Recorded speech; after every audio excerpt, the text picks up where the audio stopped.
யார் யார் கேட்டார் அதனால் அவங்க சொல்லிக்குவாங்க. இப்போ நீங்கள் இப்போ பேசிக்கிட்டு இருப்பாங்க. பேருக்கின்றாரு எலெக்ஷன் வரும்போது எல்லாரும் எங்கன்னா சேர்த்து ஒரு சீட்டாக சேர்த்து.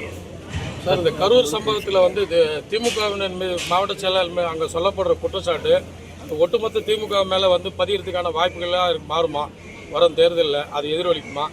ஏன்னா அந்த குற்றச்சாட்டுகள் வந்து அதிகமாகவே சொல்லப்படுது. எப்போவுமே அந்த மாதிரியான எந்த ஒரு எதிர்வினைகளுக்கும் சொல்ல மாட்டாங்க. இந்த தடவை வந்து பர்டிகுலராக செந்தில் பாலாஜி மையப்படுத்தி பேசியிருக்காங்க. என்ன பேசுகிறாங்க? இல்லைங்க, இந்த ஒரு அந்த நிகழ்வுக்கு காரணமே வந்து அவர் மூலியமாக தான் நடந்தது அப்படின்ற மாதிரியான வலைதள பதிவுகள் பொதுமக்களோட குற்றச்சாட்டு.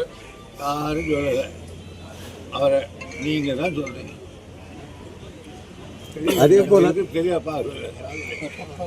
அதே போல் கள்ளக்குறிச்சி சம்பவத்துக்கு நேரடியாக போகாத சிஎம் கரூர் சம்பவத்துக்கு அதை ஏன் உடனடியாக போனார்? விசாரணை குழு ஏன் உடனடியாக அமைச்சார்? இவர் நாட் ரீச்சபிள் சிஎம் அப்படின்ட்டு அண்ணாமலை ஒரு காட்டமாக பதிவு பண்ணியிருக்காரு சார்.